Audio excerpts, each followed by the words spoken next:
नमस्कार मित्रांनो, विविध माहिती संग्रह चॅनलमध्ये आपले स्वागत आहे. आज आपण भारतातील प्रमुख सांस्कृतिक संस्था आणि त्यांचे मुख्यालय पाहणार आहोत. संस्था: साहित्य अकादमी, मुख्यालय दिल्ली. संगीत नाटक अकादमी, मुख्यालय दिल्ली. ललित कला अकादमी, मुख्यालय Delhi. National gallery of modern art, मुख्यालय दिल्ली. विज्ञान भवन, मुख्यालय दिल्ली. सालारजंग म्युझियम, मुख्यालय हैदराबाद.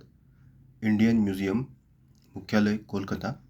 व्हिक्टोरिया मेमोरियल हॉल, मुख्यालय कोलकाता. एशियाटिक लायब्ररी, मुख्यालय मुंबई. छत्रपती शिवाजी महाराज संग्रहालय, मुख्यालय मुंबई. राजा केळकर वस्तू संग्रहालय, मुख्यालय पुणे. भारत भवन, मुख्यालय भोपाळ. आणि जहांगीर आर्ट गॅलरी, मुख्यालय मुंबई. धन्यवाद मित्रांनो, संपूर्ण व्हिडिओ पाहिला त्याबद्दल. व्हिडिओ आवडला असेल तर लाईक, शेअर आणि सबस्क्राईब करा.